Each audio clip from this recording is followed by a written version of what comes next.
I'm here to bring you the April 20th Smackdown review. We start off the show with Daniel Bryan coming down to the ring, talking about his upcoming match. Daniel Bryan is just doing incredible on the mic. He's the top heel. The yes chants are so over. Daniel Bryan is over. Ever since his title loss at WrestleMania, everybody's been behind him. It's great.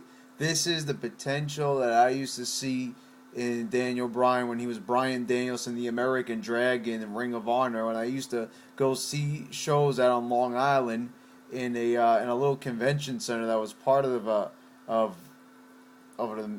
sort of a amusement park arcade. It was a little tiny convention center that barely could fit like 150 people at the very most. So small, but I always saw the potential in Daniel Bryan, and it just goes to show here. AJ comes out and is begging Daniel Bryan to talk to her so they can reconcile, but he won't have anything to do with her. Great. Natalya comes out for her match because Daniel Bryan just walked away, abandoning AJ. AJ looks like she's in no mood for her upcoming match. She goes crazy on Natalya and gets herself disqualified. This is a great way of showing rage of AJ. Her character is going to develop. Maybe when she becomes more aggressive, maybe Daniel Bryan and her are going to be back together. It's an interesting angle, though. And I gotta say, usually the divas do a horrible job when it comes to acting and doing promos, but AJ's holding her own, so credit to her. So it's really just refreshing to see. Next up, we got Brodus Clay and Unico.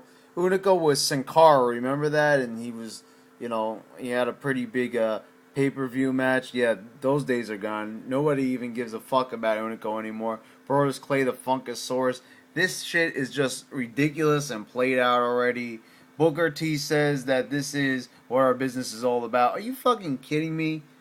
A fucking overweight wrestler dancing, an obese wrestler dancing is what this business is all about. Give me a fucking goddamn break. It's just a boring squash match. Unico, a very talented wrestler, gets buried. Next up,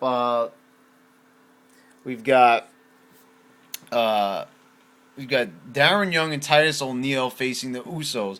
Where the fuck did these guys come from? John Laurinaitis says that Teddy Long wouldn't put these guys on SmackDown. First of all, I don't like Titus O'Neil at all. He barks like a fucking seal. He's not good in the ring. He's a joke on the mic.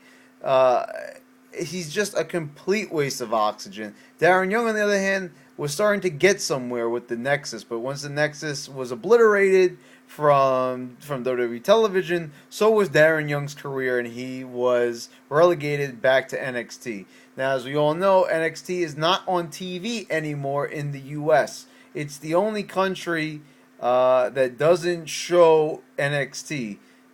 So, pretty much, if you're just a casual fan, you don't really follow WWE closely, you would probably think that Darren Young was released from the WWE and had moved on to greener pastures. But that is not the case. He's still with the company and competes on NXT on a weekly basis, I guess. And yeah, you can see it on YouTube or on WWE.com. Trust me, it's not worth watching, even though Darren Young is talented. So anyway, Darren Young and Titus O'Neil finally make it to the big show. They're on SmackDown. They're on TV. Some people in the UK might have watched Darren Young and Titus O'Neil on NXT because they do air in the UK. That's where the show happens to be this week. So the Usos and Darren Young and Titus O'Neil.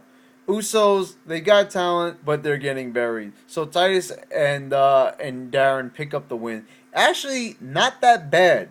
This match looked good with Darren Young and Titus O'Neil picking up the win with a heart attack, reminiscent of Jim the Anvil Neidhart and Bret the Hitman Hart. And, WWE can use all the tag teams they can get. So this is definitely a welcome team. Sort of. I would like to see a better team, but that's okay. Big Show and Alberto Del Rio are going one-on-one. Alberto Del Rio looks even worse in the ring than he did before. I never thought he should have been a WWE champion or a main eventer. He's got some talent, but he's not quite there. But he ends up getting the win when Cody Rhodes interferes. Nothing to write home about. Like I said, Del Rio shouldn't have been in a World Championship match at WrestleMania 27 last year, and I'm very happy he wasn't in any match this year at WrestleMania. Alberto Del Rio is just not a valuable talent, and nobody even cares about him. The crowd didn't even react. Ryback, another squash match, looked impressive. I'm looking forward to seeing Ryback in a regular matchup. Seemed like he's got a lot of power. Picks up the win with a fisherman buster, a muscle buster, call it what you will. Next up, we've got a main event matchup here. 6-man tag. It was originally scheduled to be Sheamus, Khali, and Orton against Daniel Bryan, Mark Henry, and Cody Rhodes. Cody Rhodes swipes Khali's leg when he's entering the ring, kicks him in the knee, and somehow that injured him. I don't know how a big guy gets injured that easily. But anyway, Big Show comes out, and somehow he's magically in the match. I don't know how that works, because with Laurinaitis running the shows, why would he want to help out the babyface team? He just comes out, and somehow magically he's replacing Khali. Don't understand it. It's probably better off that I don't rack my brain trying to do so. The matchup, it was pretty good. I mean, the whole show had been fucking disappointing the whole way through, except for the opening Daniel Bryan promo. Decent action. I really don't understand why Mark Henry was in this matchup, because it would make more sense to have Kane in there. Because look at this. Sheamus and Daniel Bryan are having a matchup, right, at Extreme Rules. So are Big Show and Cody Rhodes. Mark Henry is not having a match with Randy Orton. Randy Orton is having a match up with Kane. Why did the announcers even talk about Mark Henry's great WWE Championship matchup with CM Punk on Raw? Failed opportunity. I don't understand it. I didn't like how they handled the booking of this match, or really, because Kane should have been in here.